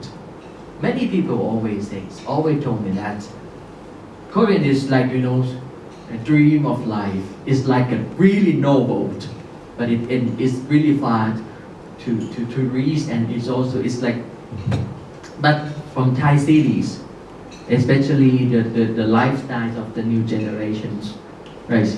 It is like Thai series tell the true stories that happens. The like, for example, social hot issues, the social problems for the young generation, something like this. This is all about the movie now.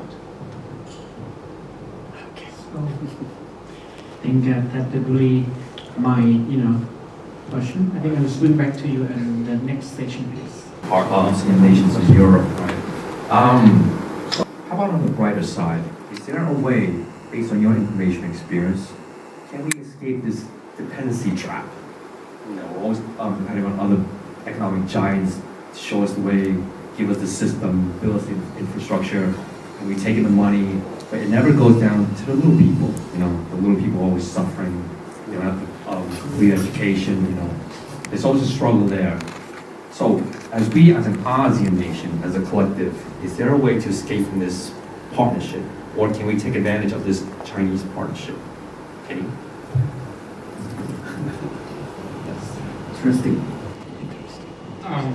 No revolution. Just a very big idea.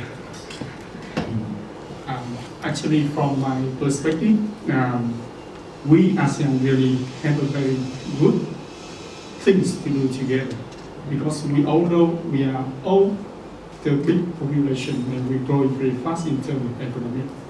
And let's say Cambodia or Laos is doing 7% per year for the last 10 years. So they will overcome Vietnam very soon, for example. So, for example, in my country now, people begin to eat Cambodian rice. In the past, Thai rice is the best one. But now we begin to eat Cambodian rice. And recently we buy more and more products, consumer products from Thailand. But let's say maybe 5 or 10 years ago, everything is flooded by Chinese product. So I see that there is a trend that now we want to trade with the neighborhood more and more. And for me, let's say the household applicant made in Thailand is the quality is better than made in China. For myself, everything in my house is most of them is made in Thailand, like washing machine or fridge. So I mean the room for the development, for the cooperation in trade and investment between the neighborhood country in ASEAN is still big. Now it's the problem is that how we can do that, how we can improve the room, rather than because we don't need to depend on just one big nation. We can do with many other small nations, but willing to do the job with us. So I think so. Right. Like in the case of Laos with banana plantation, right? There's a certain violation there with environmental pollution. What if all ASEAN nations said, okay, we're standing together. China, you did something wrong, take responsibility for it. You think that's a little risky to do something like that? Again, go against an economic power giant, some of the bigger brother that, you're hurting one of us, now we're standing up against you. So from China side, they always say you have to choose one, environment or money. You can choose only one. Once, whenever I ask them. It's about talk. Now you have to choose one. And I have another like additional points because I think I haven't answered Dr. Nassid's questions because I just explained about the overview of peace process. That's also your question also connect to the answer with the answer to Dr. Nassid also. So I want to talk about because we as Myanmar nation, because we have to depend a lot on China, and at the same time it's like historical facts that we depend on China a lot. At the same time that the peace process also like the China power is very very powerful because of the Rohingya crisis. You already know about this crisis in Myanmar. And what becomes is also related to the media as well. Because media played a bigger role to respond, to reflect this crisis in Myanmar. And also international community, also they pointed out, international media, they point this crisis in the whole world. And what became next is, so the lady's reputation is going down. It's like a character assassination, but I don't want to say that. But it's also like in return, it's character assassination that the international media are reflecting on her image. At the same time, what happened next is the lady, she has no choice between her people.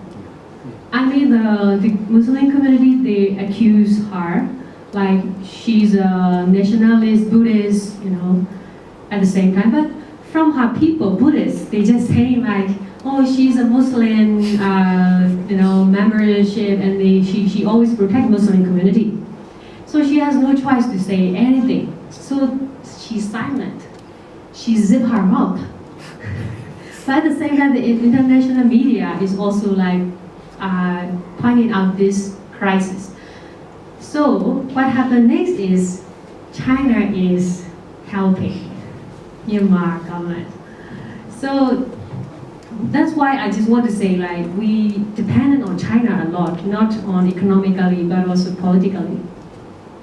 And also now we have a peace process ongoing, and then the China initiate several options to choose by the Myanmar government. So what happened next is the lady, she has to visit a lot to China.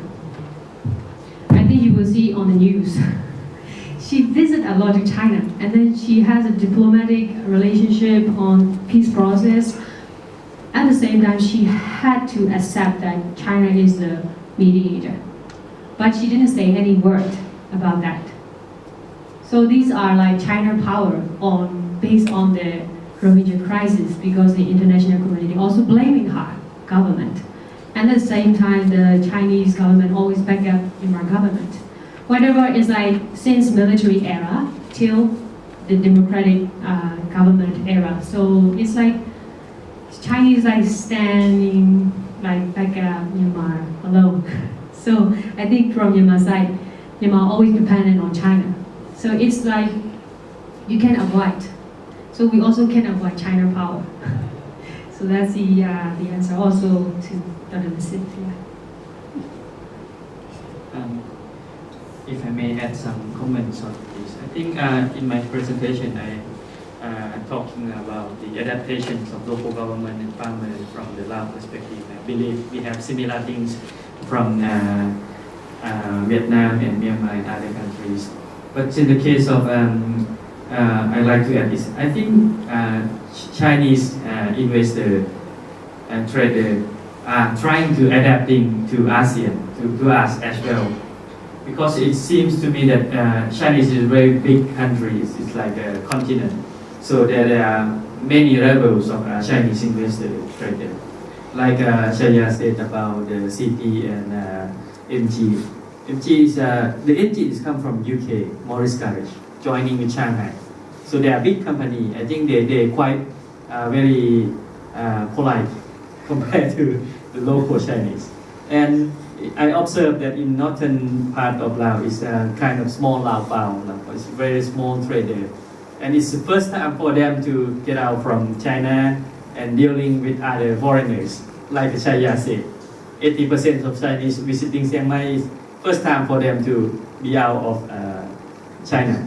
So similar thing, I think maybe we also need to be patient, that waiting for the adaptation for Chinese people, for Chinese government to adapting to ASEAN. That's what I want to add. Thank you. Okay. I think we have some minutes, sir. I think we have the discussion part still remain, right? From general.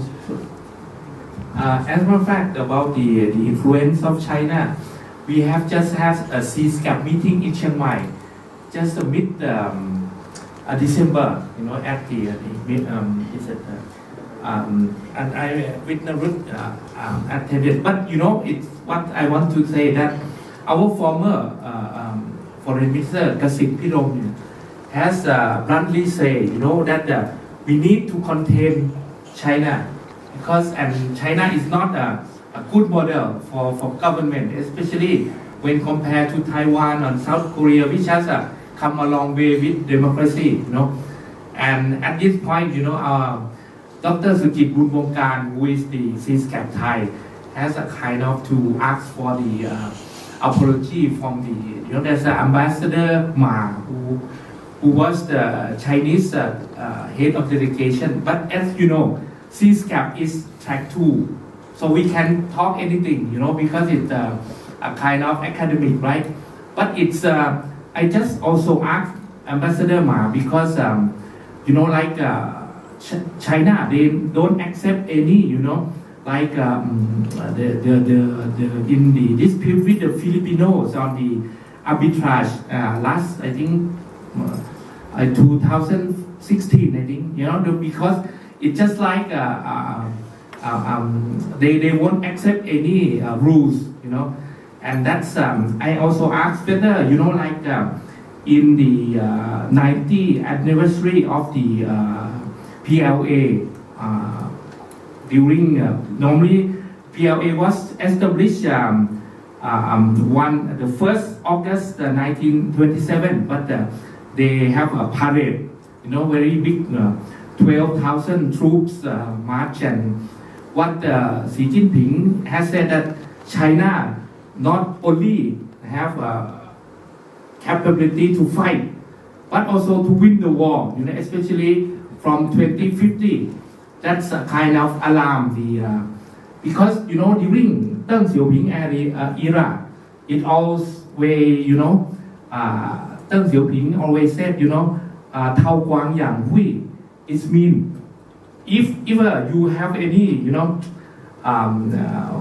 capability, you just hide your strong point. That's always the philosophy of China. They never kind of show their big muscle, but it's rather changed during the after the 19th National Party Congress. So China is more or less a kind of a contender of the let me say a kind of Thucydides dilemma now. The kind of even if the U.S. would like to a kind of bar their way, they won't mind to bulldozer them. So that's the message. Is rather when there's no, I think China always behave reasonably all along since 1971 when it take a seat of Taiwan in the UNGA. But this day, after, for example, arbitrage in the South China Sea, it seems more and more of the aggressive, like they have airfield or the artificial island to a kind of defensive, and any exit to South China Sea have to be asking permission in advance. That's why now Philippines, they said it's the West Filipino Sea, and Indonesia said now they call Natuna Sea. So no more South China Sea, no China, because it's not belong to China.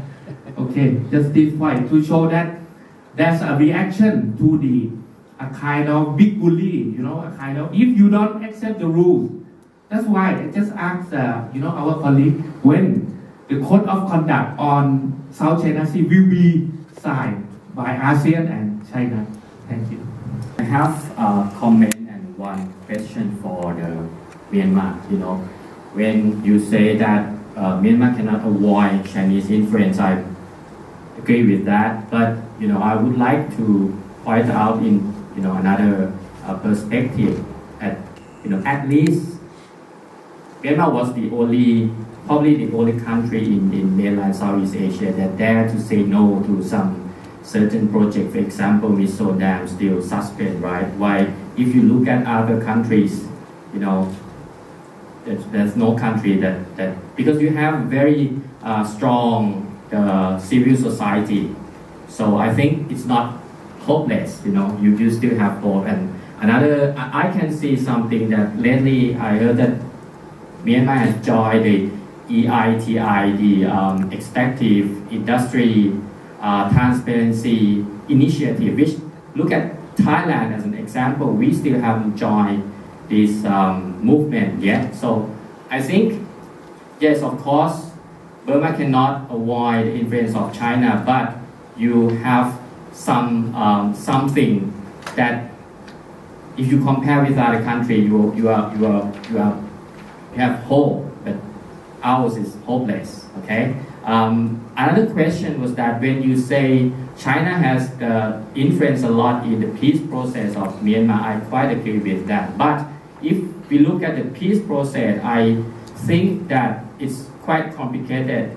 If we look at the Tatmadaw and the government, I think they have different goals. So when we talk about Chinese influence, I would like to know whether China was more on the Tatmadaw side or more on the government side. Thank you. It's like long story to talk about, so just bear with me my confusion, and also I want to talk more. So thank you for your questions. So the military, from the start of the military, so China is on the side of the military or the government. I think China played really well between the military general and also between the newly elected government and Aung San Suu Kyi part. Because with the military, I think they have military ties. It's really strong. And also the military, Myanmar military, they really like, I think, not like informally, they depend on Chinese government. Because War, I just mentioned about War United Army, because War United Army is very close with the China government. And also the military, Myanmar military also like, don't want to touch War United because they have a compromise a lot with the Chinese government, because in the communist era, there are like unrest situation in the Chinese border. So Chinese government, they don't want conflict. They only just want to focus on economic development. And then, so then they just have a conversation with the military, Myanmar military. They just want to like, okay, make like like ceasefire agreement because we are tiring of their war. Like, because it's like a war, like feudal warlord in this Chinese and Myanmar border area. It's like opium war like that. And also the communist ideology are still stronger posts in our political agenda. So Myanmar military, they just negotiate with the Chinese government, and then Chinese government pressure on War United Army to have ceasefire. And then the rest is peaceful way. And then the War United Army, they have strong posts to do economic freely. So this is the tie between military, like a triangle. Military, Chinese government, and military, Myanmar military. So this is like long time ago. And so but in 2011, the missile dam suspended by Uday Sen government, because, I mean, like everybody knows about this process, because the military, they want legitimate power in the international community. So they just want to get vote. Like, okay, we suspend the missile dam and then we can get vote. That's a buying vote. So I can say this is buying vote for their position. And people really like it. And I also really like it. So what can I say? At the time, I just like, my hope is like really high. Okay, military guy, he changed, he reformed. But later on, it's not. So okay, let's see, like timeline by timeline. And then it's suspended like 4 years in his time, because we have 5 years, 5 years for the governance system, for the like presidential system. And then later he handed over to Aung San Suu Kyi, because our 2015 is not what you think, because if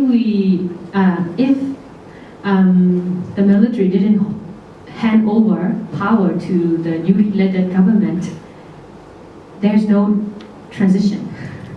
So this is like what can I say? Like giving chance to newly government, like hand over. Okay, you just can get it, you know, and then just make it your government happen. But what's later on is the country is left behind with the problems that the military created long time ago. So the newly government, they have no experience, they have no administration strategy, and no economic strategy, like without anything, like nothing, because they came out from the jail, and they have no skill. They just only think what people want. So the people like demand to the newly government, like they have high expectation, like, okay, we have now newly elected government, and then they will solve our problems. But actually it's not. And for me, I didn't expect anything from the new government, because I know they have no skill to see what happened in the society, because they are in jail before their election came. So when they came power, it's like also like very like in a party, the National League for Democracy, is within party they have also crisis, leadership crisis. They have no like strategy on their newly governance system in the parliament. It's also like challenging to the people, like to the society back. And all over the like problem solving are on the shoulder of civil society again.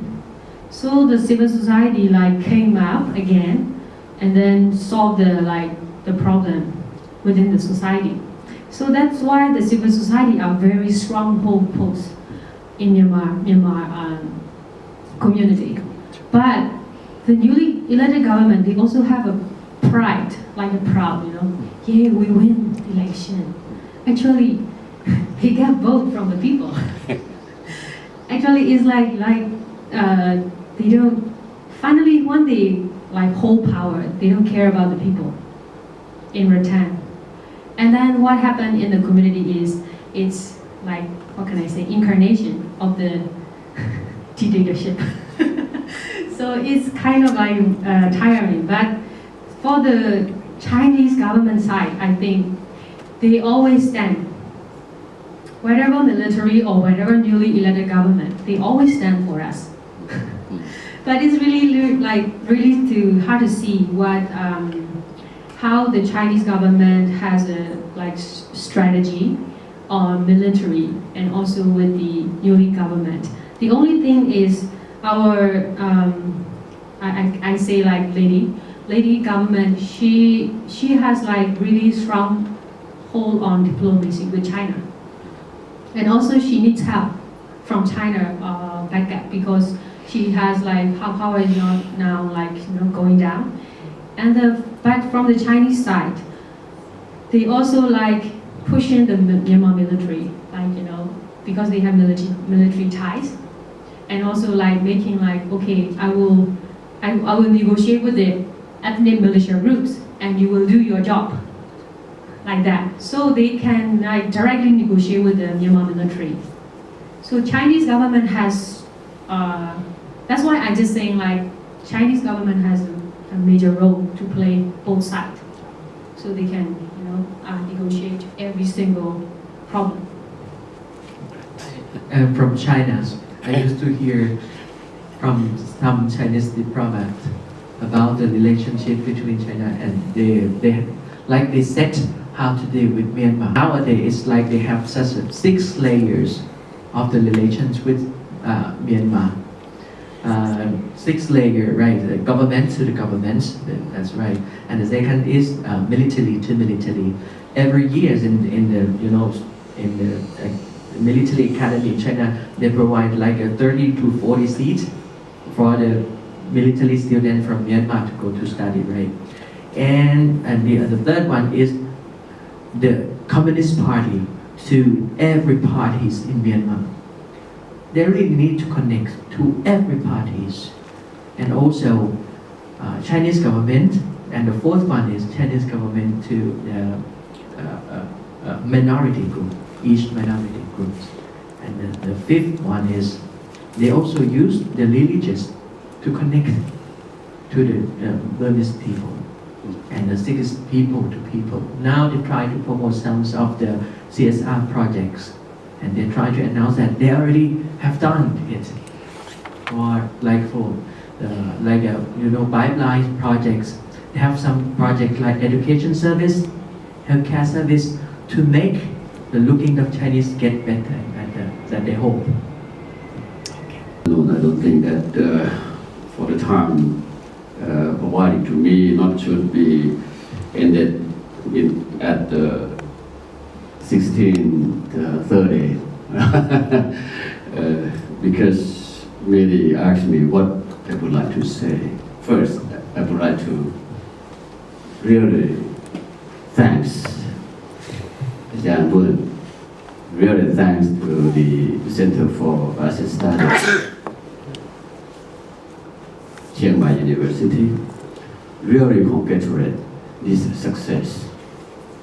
And also thank you a lot for our distinguished guests who still listen to us. And particular for this time. Thank you. I just would like to put 3 points only. First, what really we learn from today. There are many key points, many key issues, many key insights, but I just would like to remind what the Professor wrote, talking about the ASEAN has been progress and has been enjoying the peaceful development.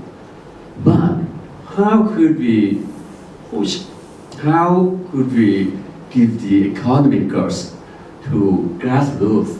When we talk about grassroots, that means how the grass can stand without root. No, we could not.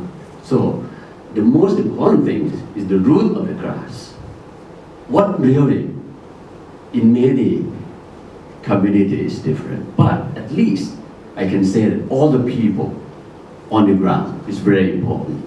The second key point from Director Baitu this morning, from 1967, is really the Security Association as the initial system.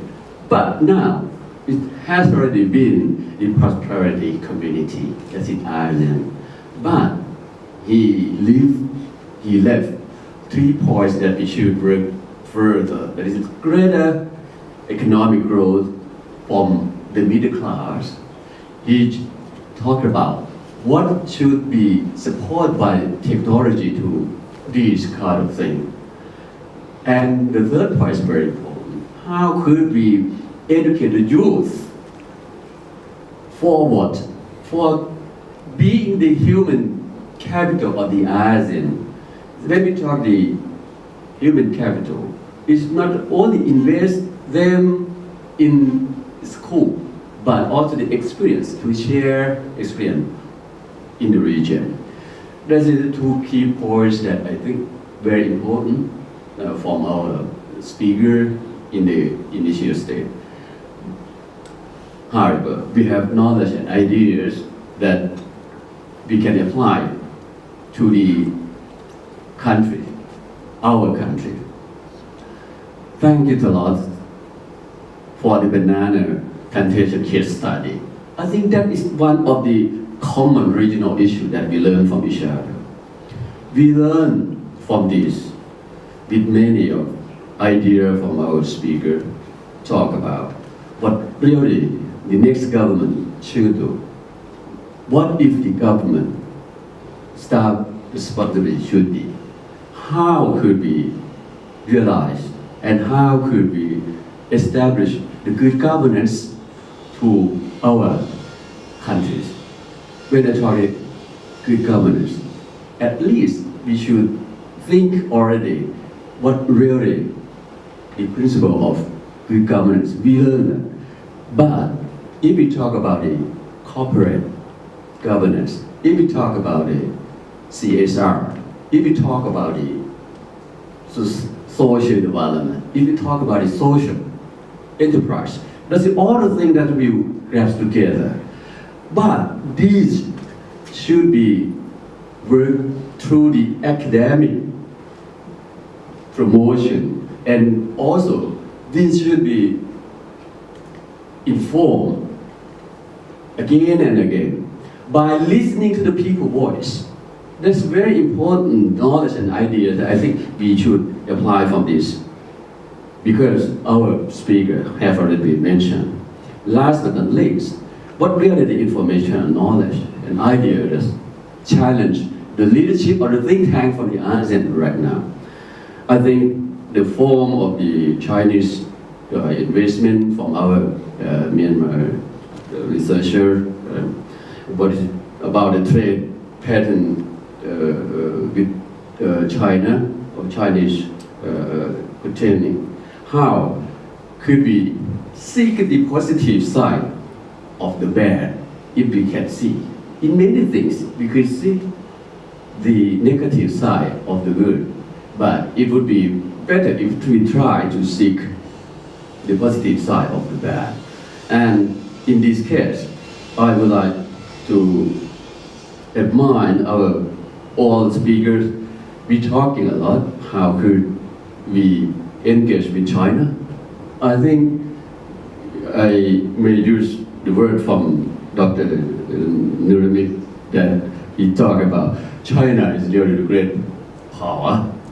The great power will do or does the great thing, but we are small.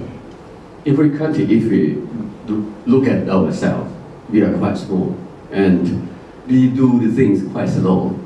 And Chinese project, China always, why do you so slowly? They asked Thai. We always say, you big, we are small. We have to think, we have to consider prudently. Because if we are not in the good consideration, we would harm ourselves. So I just hope that we have been sharing many information today. We have already exchanged of knowledge and ideas. I hope that after this, we will do the same thing, that we will think and think as a part of think tank. Share loop, either think more than 10,000.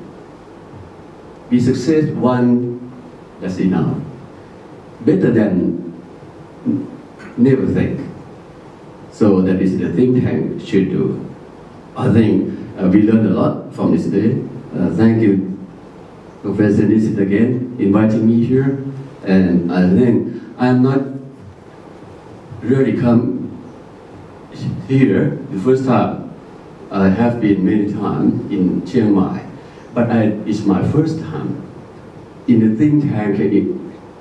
Very, very fruitful idea shared here.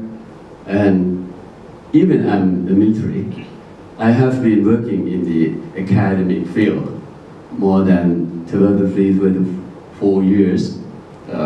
That's in a part of more than half of my life in the military. I might be not similar to any other general perhaps. And I'm very much happy to hear from all the perspective. And Dr. Nirmi said, yeah, as the think tank, we are track two. We have to address what we study. We have to tell the truth of what we feel. So it depends on the government that they would select or choose something that beneficial to them.